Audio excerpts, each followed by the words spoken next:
wata rana ga malam dan sa ya lalace Allah da ni da malam ashe wata rana zan yi tsintuwar waya kai na tsinta ba na bashi malam karka haɗiye ni salamu alaikum Allah ya taimaki malam alaikum salam yaro wani zance ne ya dumu to ina jin ka dama haka dan kai koma wane ke wani dan nawa daga ciki ganin sai da wannan yarinyar Ramatu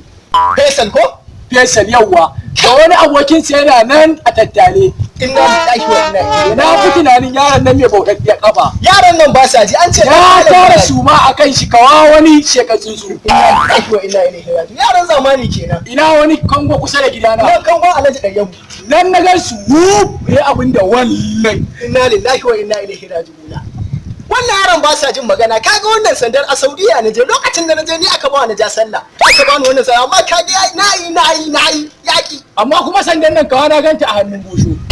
wannan din kala ce a malam ba wai dan kanka ce na karyata gaba da sai in ce wannan gemun naka kada ka dakatar da ni daga ladan kai ma bayar kai to shikenan dai ba komai yanzu ma za a gan su ai sun fito saboda sun gama hada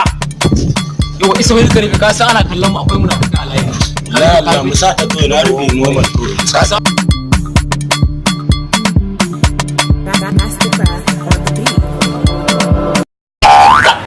Asmanu gidan Allah wannan munafikin ne me yasa mana na ji amudin nan ne ba Asmanu bane ba baban don mu ware yanzu dai yaron nan abin da yake faɗi su ne ba ba magana nake ba